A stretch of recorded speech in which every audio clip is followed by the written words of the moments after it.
Alrighty. Hello, everybody. This is episode 24 of Shoot the Breeze, a chill interview and a chill time all around for you and me. I'm your host, ChaoticFireBlaze. Alongside me right now is, well, he's a hard worker. As a matter of fact, he's pretty gifted in the sense of what he does on hand, be it speedrunning, streaming, or graphics design, as well as video editing. Jack of all trades, if I say so, and basically that deserves a lot of appreciation on hand for doing all that. My guest for tonight is GodOfFailur, but we call him Godo for short. Welcome, Godo. Hi, thanks for having me. Hey, no, it's all good. It's all good on hand. I'm glad to have you with me here. So, let's get started with the first question on hand. How the hell did we meet? When I saw that, I was thinking about it quite a bit. And how I meet most people is, I'm pretty sure that's how we've met, because it was quite a long time ago, actually. Mm-hmm. But I'm pretty sure I joined off of a Friends Plus world, and we just kind of started chatting there. I believe that's the case. I'm trying to remember. I think I might have met you for Phoenix Prime. And the thing is, when I met you on hand, you had an avatar that had no textures to it. It was just basically a Yeah. I can't remember what it's called, but basically it had no texture. I still have it. Yeah, you do. It's like no, and I was like, what is that? And I was like, that caught me off guard. I was like, what the hell is that? Just because it was just like a model. It was a normal model that and you would see normally on VRC, but then it had no texture to it. It was gray as can be. I think this is it, actually. A second. Yeah, yeah, that one right there. Yeah, this is the one. Yeah, this is my avatar I met him in. I was like, what happened? So the story behind this is, before I got my own model, I was like, oh, I'm gonna try some Unity and Blender stuff and try and make my own. Mm-hmm. And I was doing this as a test to kind of figure out how to upload it through the SDK and everything. And this is the result of it, and I never it's just there, really. Nah, it's all good. I mean, hey, it stood out to me. Like, it stood out to me on hand just to be able to see that. I'm wondering, what is that? But it's all good. And yeah, we met for Phoenix Prime. I just remember seeing that, and then basically ever since then we had a conversation here and there, and yeah, that's how we met for all that. Yeah. Now, mind if I get your VRChat origins on hand? Of like, what brought you to this game, or what kind of like intrigued you, or like, brought you here in the first place?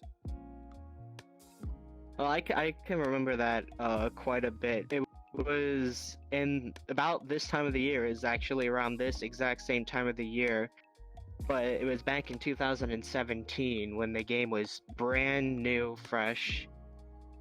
I was watching a lot of the, highlight funny moment videos from Pokelaws and Whoops and all the really old streamers of VRChat. And I just found it hilarious, really. I watched easily a couple hours a day from it because of how insanely funny and entertaining it was. And that's the first time I really got onto VRChat. I had a really, really bad computer from stuff back in 2008. It was a really bad computer. It could barely run desktop. And I kind of went through that phase of about a month. I was like super into the game because of how much fun it was. Mm-hmm.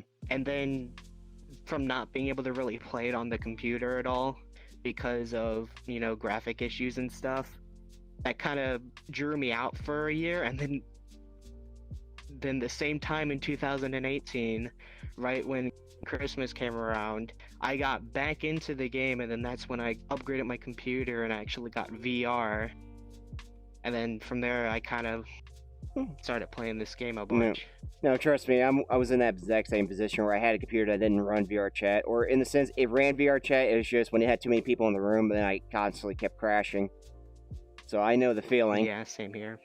Know the feeling on hand until you get your first ever gaming desktop, just so you could be able to finally see everybody and not have to worry about crashing too much. I know that feeling all so much. Yeah. So let's get right down to also hobbies on hand now. Besides this game, what do you do outside of the game in general? Like, I put down I remember just putting down Rocket League, Call of Duty. I think you played Minecraft too at one point as well. Yeah. As much as hobbies, as you say in the introduction, I really like doing digital design and video editing. I find it a cool way to kind of express yourself in a kind of creative tone. Mm-hmm. And take something, just raw, normal stuff and try and make it into something someone's never seen before is what I like to do. It's a very cool experience if you can get it just right. And you seem to nail it down on And hand. well, I'm still trying to find just the right spot.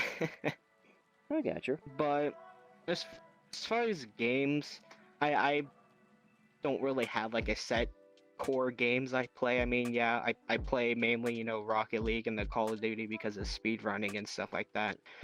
But I've just jumped around game to game for whatever feels like playing at the moment really is a big thing. Mm-hmm.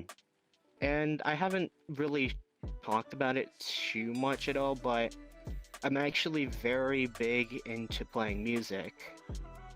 I actually used to be in a band before, but things happened and we were kids at the time, so it didn't work out perfectly. Didn't you used to play guitar? I think was it guitar or bass? It was bass. It was bass. Okay. Bass is my main instrument. Okay, I got you. I remember you talking about that once before on hand, and it just dawned on me the moment you said music. I was like, yeah, I remember you used to doing that. I just remember you mentioned that for the most part. But let's talk about speedrunning for the most part. Now, you're pretty much a speedrunner on hand for the most part when it comes to like figuring things out or just be able to like get the right pieces down for what you need just to be able to have that good run for it on hand. And you mentioned beforehand earlier on that you speed Call of Duty and everything, and it's a good place on hand to start with, it just to be able to piece things, be able to kind of like, where you messed up, but you still get a good run out of it here and there. I was gonna say, what is kind of like the advice you can give to anybody for like speedrunning, or in the sense of like how you got started in like for speedrunning in general? I'd say the biggest advice for someone who's starting the speedrun is you're gonna have to realize that for the first, couple months, or depending on the type of game, couple weeks or even years, you're not gonna be able to get the fastest time all the time. As with anything, you're going to start off as a beginner, as I did, for quite a few months into the game, and I'm making a lot of very easy mistakes that I shouldn't be making, because it's just how it works. Really, is you got to realize there's going to be mistakes, because it really is hard in a lot of senses, because when you're messing with like the code of the game, like for example with Call of Duty, there's a lot of AI manipulation that you have to do. And if you do one thing wrong, something really big, a lot of time loss can happen. So you got to realize that it can happen, and it most likely will happen to you. Oh yeah. Oh yeah. And yeah. No, you're good. Go ahead. It's all good.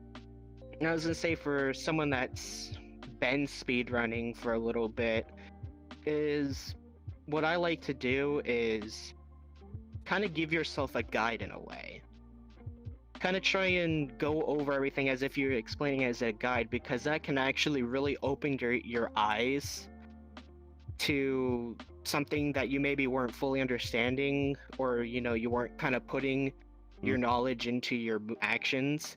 So when you kind of tell it back to yourself, you kind of start to pick, get the pieces in the right place that maybe weren't there, and you can start doing stuff you'd never thought you could. It's just basically figuring out the pattern you have on hand when it comes down to like just what you want to do, because everybody's got like a different speedrun pattern, no matter what it is or so. Sure, it may seem similar on hand, but it's all based on directional and path of where you got to go. So. Mm-hmm. And sometimes you might come across something that may be like almost like a one-time thing. Maybe it could be something that could be replicated. But overall sake, it helps you learn what you got to do. Yeah, exactly. There you go. And let's go into the topic of like VR chat in general. Now, and during your time when you first started on hand or so, I'm pretty sure you've seen a lot of different groups come and go, or just basically pass by here and there. Some of them are still around. Some of them we're still friends with, and just be able to like see them when we get a chance here and there. But for overall sake or so, it's always kind of like it's kind of like, you know, time flies by kind of moment, where basically you realize how long you've been on this platform, or you come by and visit every so often or so. So when you first started or so to where you are now, was there any like different groups you used to be a part of, or just be able to be there to witness, and then so on and so forth? There are quite a few people that aren't very big in, you know, like the streamers groups, but that I did find and hung out a lot with, you know. There's quite a few that I can think of that not many people know about, but we would hang out and play a bunch of fun games and stuff. But on the streamer side, most of the people that I kind of met are still playing this game. I know there are a few that have stretched out and gone their own ways, but you know, people like Phoenix, you, Metal Bro, all of them, those were the main people that I kind of met with and hung with in my early, you know, times of playing the games. And I'm still getting on and being able to see them when I get on. So I mean, as much as the old groups are still my current groups, I guess you could say. No, I got you. I mean, it's good to at least be able to know they're still around, even if they are like spamming out, even if they're expanding outward and like in a whole variety thing. Which, keep in mind, variety is one of those things where you actually don't feel limited on him for what you want to do. You can actually do some of the stuff you want to do here and there, and just be able to get it all figured out for what it's going to be. And that's the key thing too, because plus not only that, you don't feel like you're going to burn out too. It's like, you know, what game do I feel like playing today? Well, I've got these options on hand and not this one option. So there you go. There you go for overall sake, so it doesn't feel too forced for you. And oh yeah. Let me go ahead and ask you about VRC memories for the most part. And I want to ask this on hand, from when you started and everything else. I'm pretty sure you had like some tons of good memories on hand, or basically remember that one distinct memory that comes to your mind for certain things that happen on hand. Be it a world, be it a person, be it an avatar, you know? And I was going to ask, what would be that one kind of memory on hand, or basically any kind of memories on hand that comes to your mind when you think about, like, when you think into the past or so? I kind of have one memory for both desktop and VR, since really they are two separate games in a sense, because playing this game in VR is totally different than on desktop. But for desktop, and I still joke around with Metal for this, but it was a few days after I met him, I had this really big bag of Tostitos Scoops chips, and they're really crunchy, loud chips, and I turned the gain up on my mic and ate chips for about 2 hours and pissed them off completely. And it was just it was the funniest thing because of how I would react and everyone else would be reacting and stuff. And that's one of the big things that I remember. It was just something as simple as eating chips made so many people laugh and had fun memories from. And for the VR side of it, yeah. Oh, go ahead. For the VR side of it, the thing I remember most, it was a horror map, and I had my group of people that I was playing with were in front of me, and I had no idea what was going on, and they all of a sudden just all disappeared right in front of me. Like, they just all disappeared, like, you know, there was no context of what they disappeared from. And I remember turning around and there was like this pig-faced person crawling towards me. And I was like really tired at the time. So I freaked out completely on this. I screamed as loud as I could, but it was like my first time dabbling into kind of VR horror type of stuff. And it was just kind of a big thing that stands out to me from my first kind of experience with it. Mm-hmm. And I guess that's just the main reason why it stands out so much is just because of going back and watching it. It was really funny to see. No, I got you. I mean, trust me when I say this. Like, when it comes down to like simple stuff or basically like horror in general, like keep in mind, I'm not a horror fan when it comes down to stuff. Like for VRC in general, like there may be times where I might be challenged to go like to like a horror map or so, but when it comes down to like horror in general, it's not my thing. So understand too when it comes down to like pop up scares or like the simplest things on hand. If you're not even on your guard or basically you could just be chilling, relaxing in general. Somebody somewhere kind of like pulls a lothon on you, where basically they'd be like right here in front of you or so Yeah. happen on hand.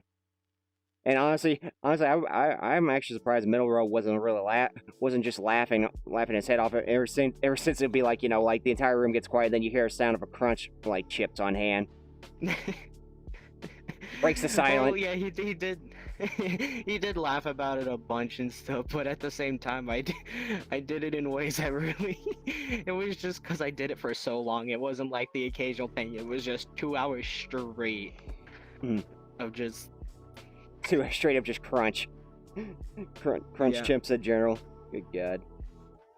So let's go ahead and go down to different topics on hand. The one thing I was going to ask is VRChat Current Present and its state. So from when you first started to where you are now, what are some of the things you're happy they changed up, and what are some of the things you wish it would stay the same for this game?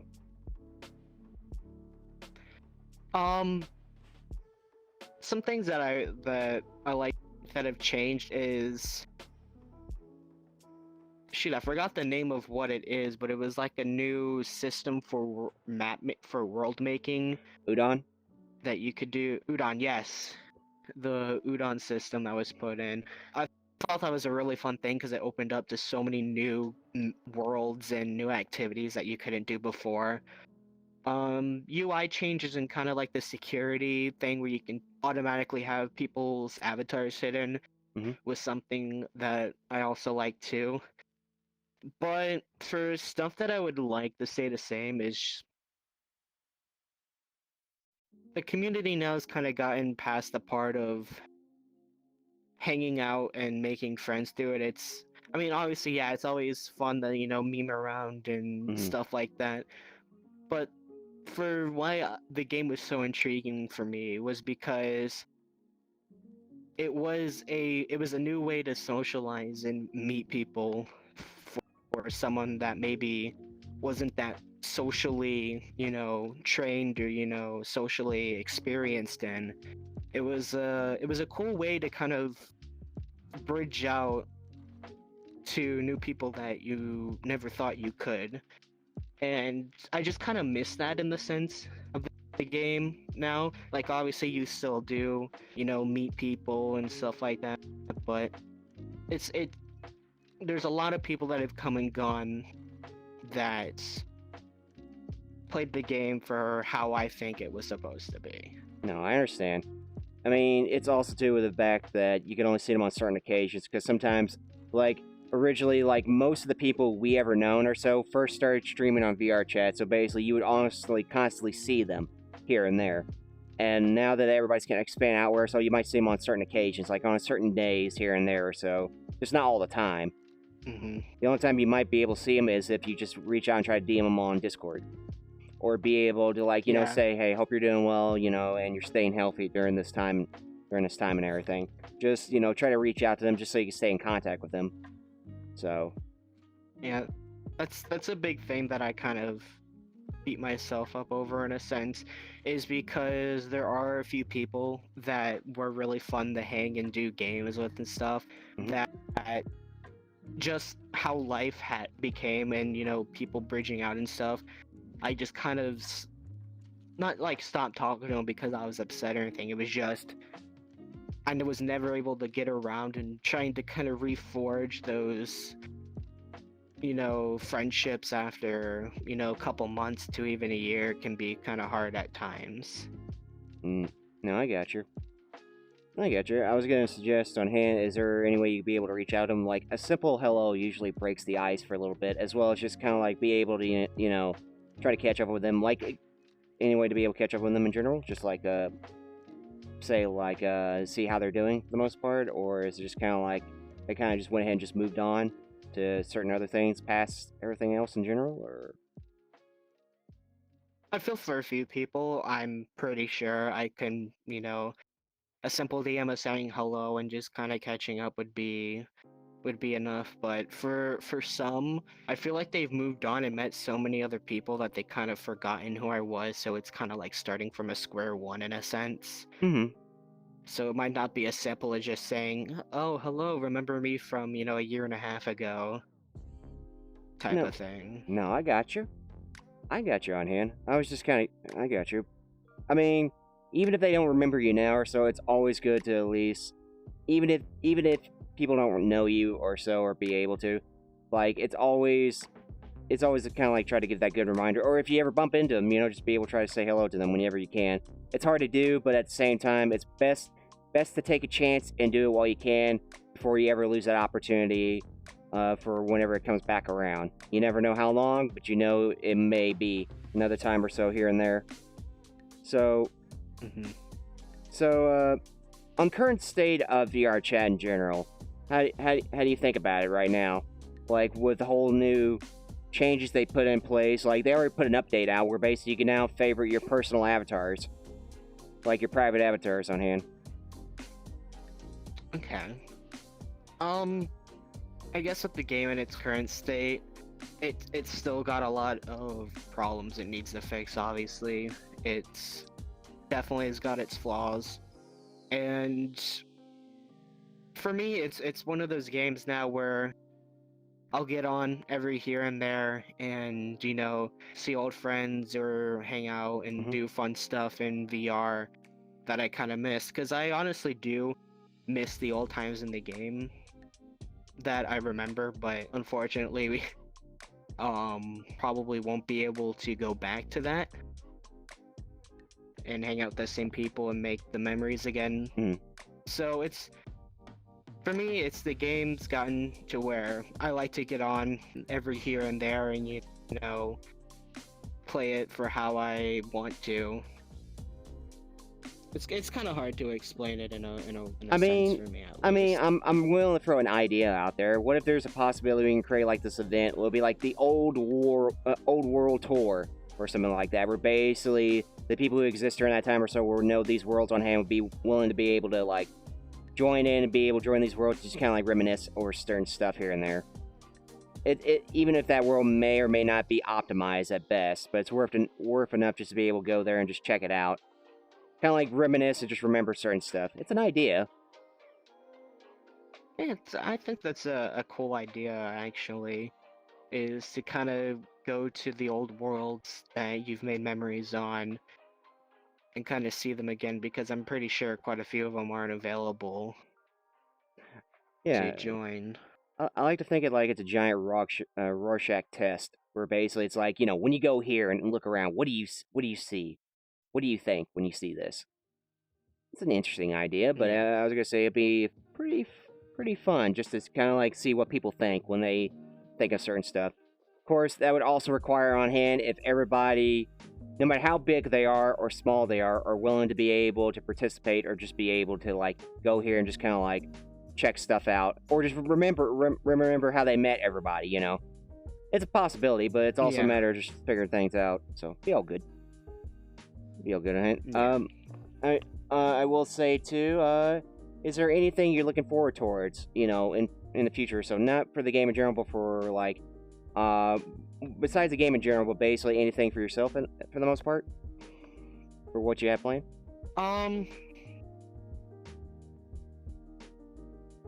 For me, mainly what I'm looking forward to is surprisingly, I mean, not surprisingly, but it's kind of interesting because my mom actually wants to go into the content creation field. So I've been doing like a ton of research into the whole marketing sense of content creation with, figuring out how the YouTube algorithm works and, how to do all these different things. Mm-hmm.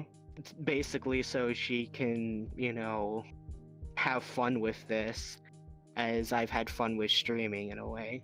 No, I gotcha. And it's been nice because now that they kind of have like that first hand of, how it is, they're quite a bit more supportive of streaming, which is nice to have, obviously. But, well, that's interesting. No, go ahead. Sorry, I'm just thinking here. No, you're good. As far as myself, really, what I'm looking forward to is seeing where my brainstorming can go, because I've been doing so much brainstorming for different, video or streaming ideas for myself to have fun with. And it's a journey in its own right, because there's so many things that I can think of, but it's just, you gotta see what's tangible at the moment and what you can do and how you can make it as big as it possibly can. That's the main thing I'm looking forward to, is to see what new fun stuff can I think of that can involve friends or the community in a way. No, I got you. And that's the thing too, it's just a matter of like crunching things down. But when it comes down to basically ideas and just be able to think stuff out, as long as you take a chance with those ideas, just basically throw it out there and give it a whirl or so, it's always the funnest one to do. Even if Yeah.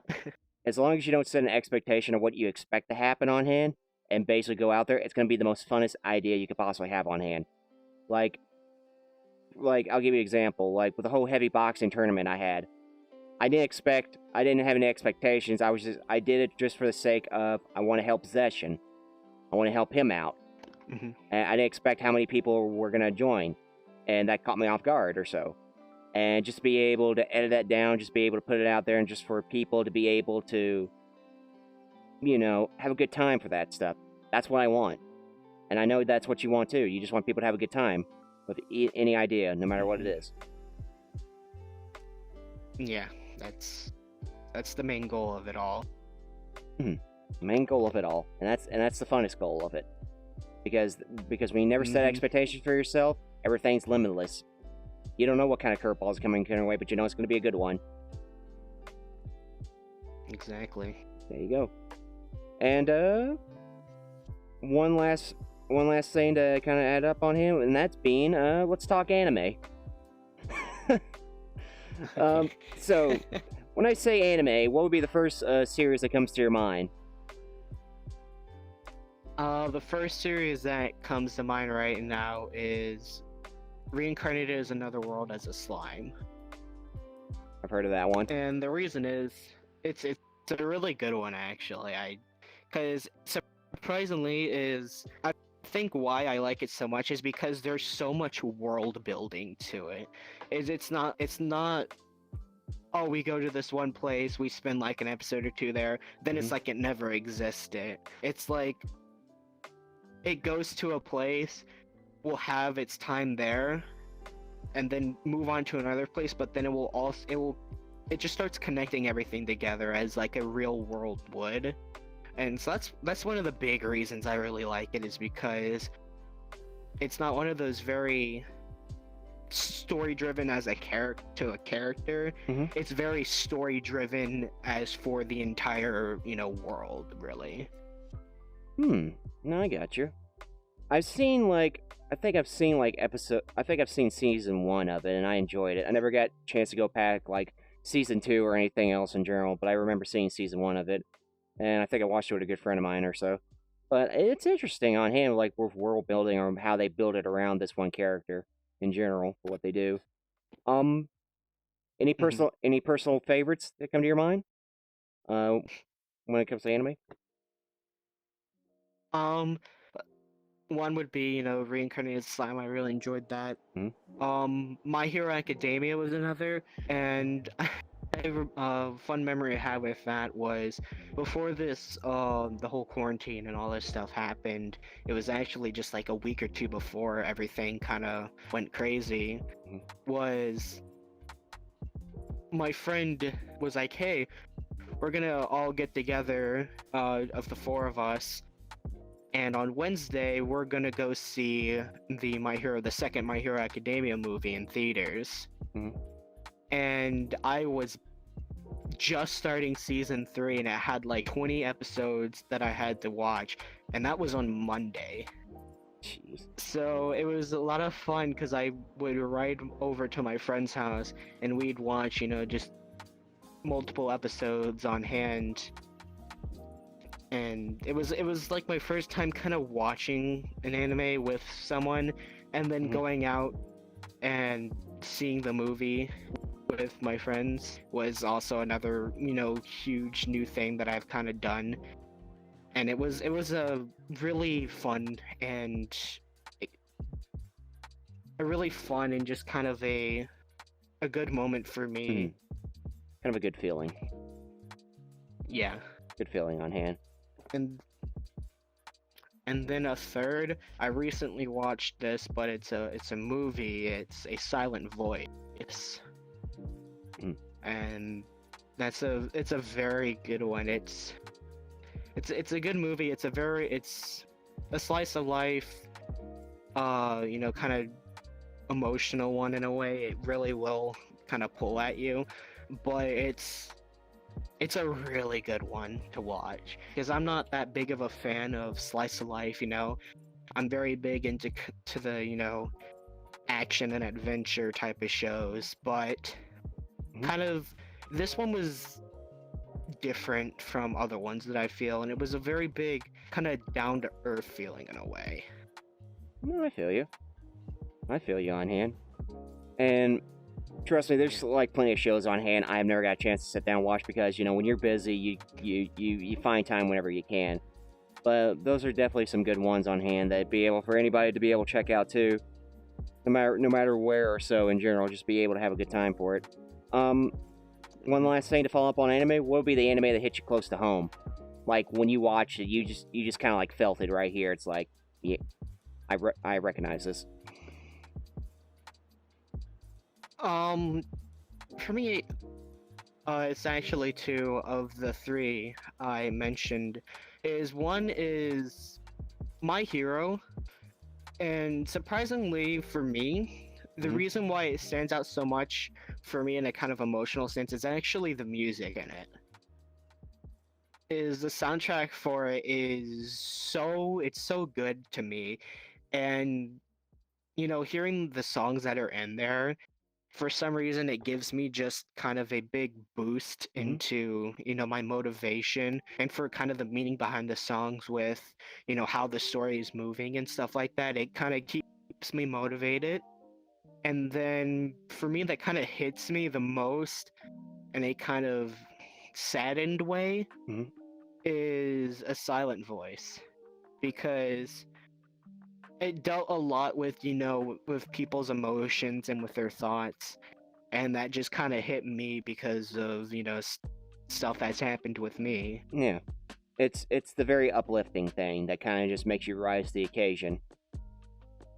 Hmm.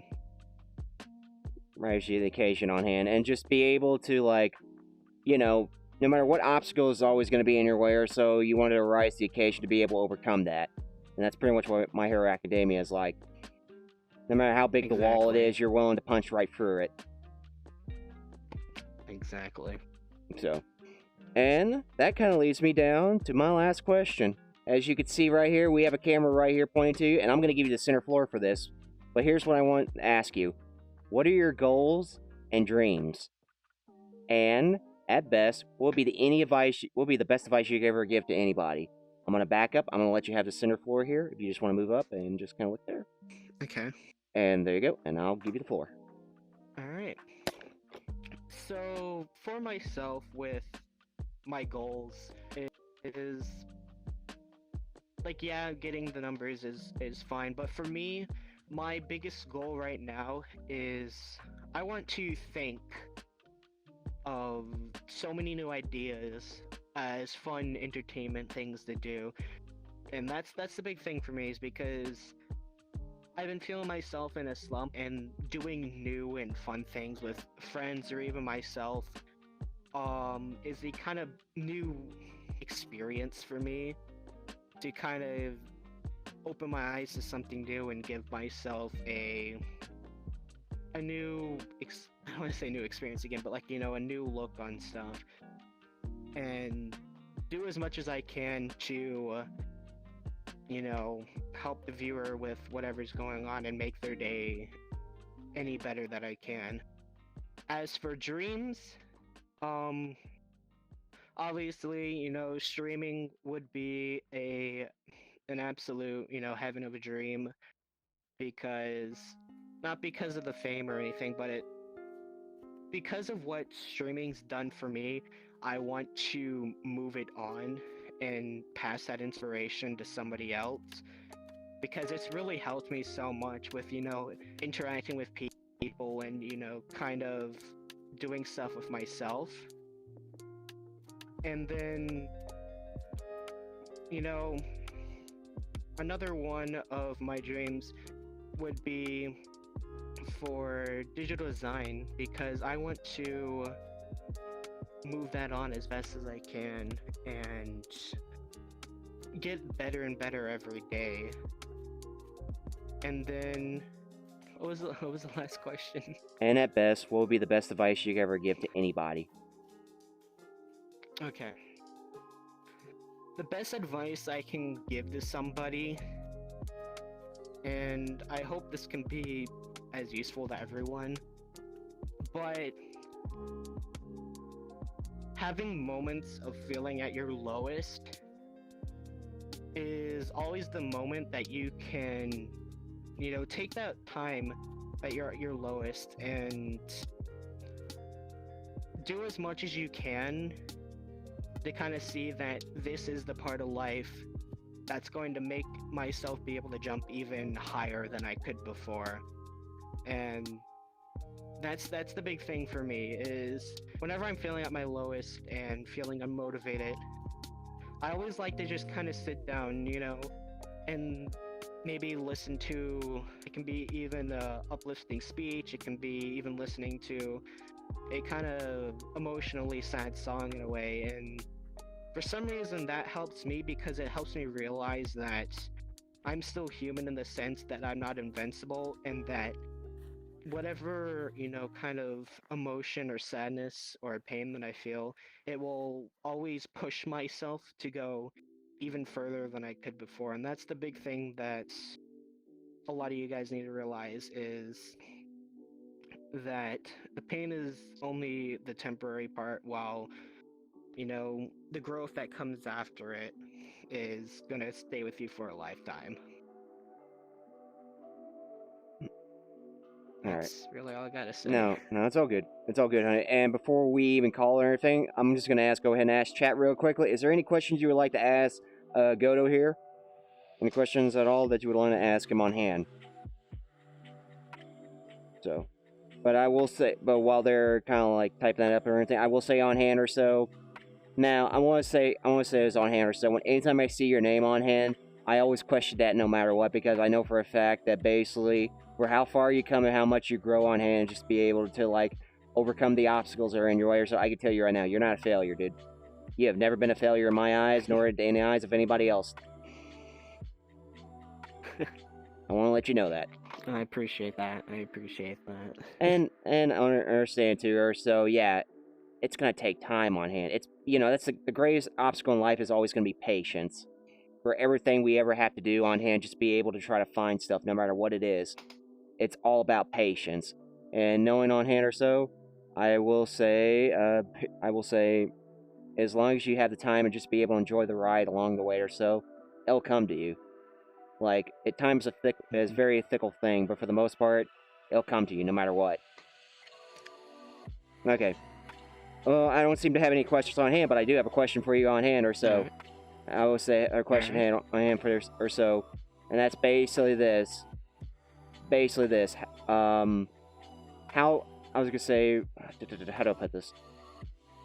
For how determined you are and everything, for how long it's gonna take on hand or so, are you pretty happy for where you are right now and know that there's gonna be bigger things in the future for you? Oh no, I'm really happy where I am now. Obviously, there's a lot going on, so it's very stressful at times. Mm-hmm. But really, I am happy because I actually have done the goal that I've had since the beginning, which was to brighten up people's day whenever I streamed or with everything. That was a big thing for me. Is that's what made me really happy, and I'm glad I was even able to do it for one or two people. No, I got you on hand, and I'm glad you're able to do that, Aaron, because I can assure you, you got some good people right next to you that are always happy to be around you.